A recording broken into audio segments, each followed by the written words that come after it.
Steve Forbes, Forbes media chairman and editor-in-chief, and John Carney, Breitbart finance and economics editor and co-author of Breitbart Business Digest, which you got to get. Gentlemen, good to see you both. Thanks for being here. You. Steve, first of all, he may not do it. He may just live with Powell until 2026. But could President Trump fire him? Well, first of all, Powell has to have a lesson. The Federal Reserve is not a branch of government. It was created by Congress. It's not like the Supreme Court or a federal judge. So now, in terms of he has a term until May of 2026. But the fact of the matter is, if the president wants the Fed chair out, the Fed chair will ultimately resign. The Treasury Department has ultimate authority over the dollar, peculiarity of American law. Now, back with Harry Truman, had a real fight, Treasury Department and the Federal Reserve, and the Federal Reserve chairman ended up having to resign as part of a peace agreement between the Treasury and the Federal Reserve, which supposedly established Federal Reserve independence. But what if Powell, in that case, he did resign? What if Powell says, I'm not going to? Then he would be seen as ineffective. The Treasury Secretary will be setting dollar policy. Wow. It's an untenable position. Yeah. And it's also the height of arrogance in the sense it's not about the Fed independence. That's not the issue. It's about the models they're using on which they base their decisions, which have been universally wrong for a number of years. And that's what they should make the issue, the Fed's incompetence. Well, to talk about incompetence, Jay Powell was talking yesterday about fiscal responsibility. And of course, some people wonder about the responsibility of the Fed to inform Congress and the White House when they're not being fiscally responsible. But let me just roll that tape and get your response. The U.S. federal government's fiscal policy is on an unsustainable path. You've got a very large deficit you're at full employment, and that's expected to continue. So it's important that that to be dealt with. It is ultimately a threat to the economy. Yeah, well, where was he with the rollout of all that deficit spending of the Biden administration? Right. We needed to hear from him back in 2021 when the Biden administration was rolling out the American Rescue Plan, another $2 trillion all of Bidenomics rolled into one. Right. And they really were mum about it. In fact, they covered for it. They did monetary accommodation, which meant that the Fed got to keep doing all of this. And that drove inflation through the roof. And then they said inflation wouldn't be persistent, that it was going to be transitory. So they provided the cover the Biden administration needed to keep on spending. And now he's talking about, unsustainable path. Donald Trump should ignore him. I think Donald Trump actually has the legal authority to remove him. I do not believe that executive branch officers, which essentially is what he is, he's appointed by the president, can serve once they have lost the confidence of the president. I think the Supreme Court would side with him.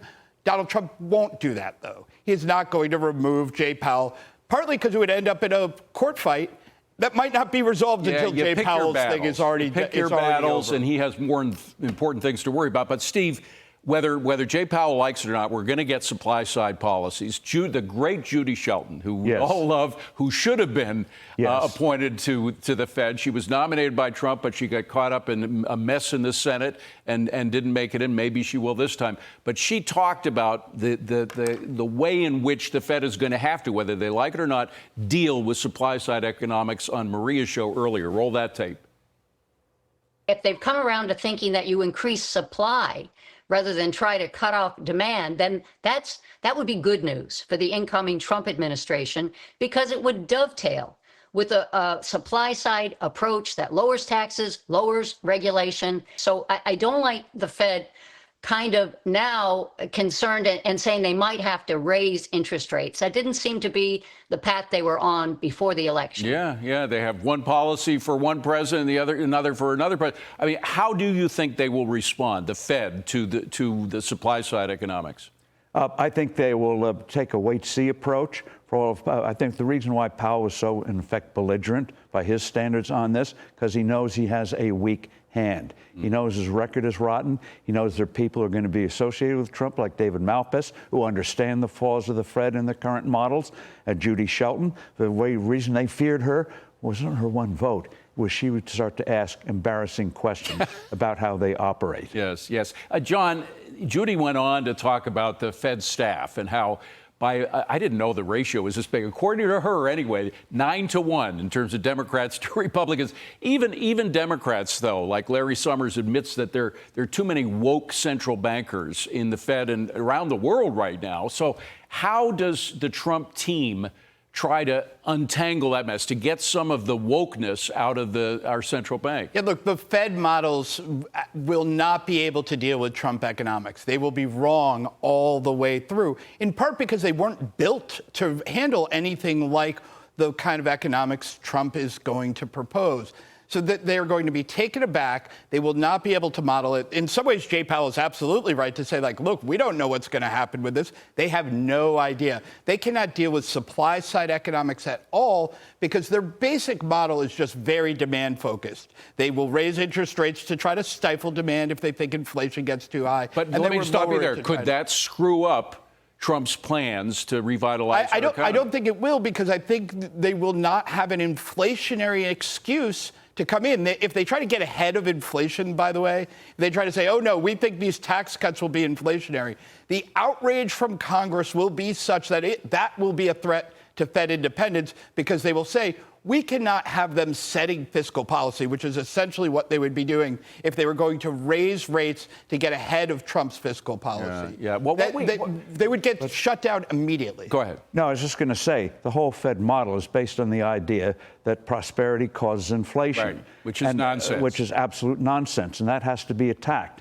The Federal Reserve looks like it's going to be obstructionist. First of all, the rise in the price of gold tells you that there's real concern about the integrity of the dollar. The Fed is messing up again because it's looking at the wrong thing. And the rise in interest rates. As the Fed lowers rates, the market says, we don't believe you. We think you're going to have to raise them. So those rates have been going up. They have no faith and trust in the Fed. So the Treasury Secretary and the President have to start making that a theme. The Federal Reserve doesn't know what it's doing. Yeah. You're doing well is not bad for the country. I want to stick with you for a second, because you focused on this before. What about something really revolutionary?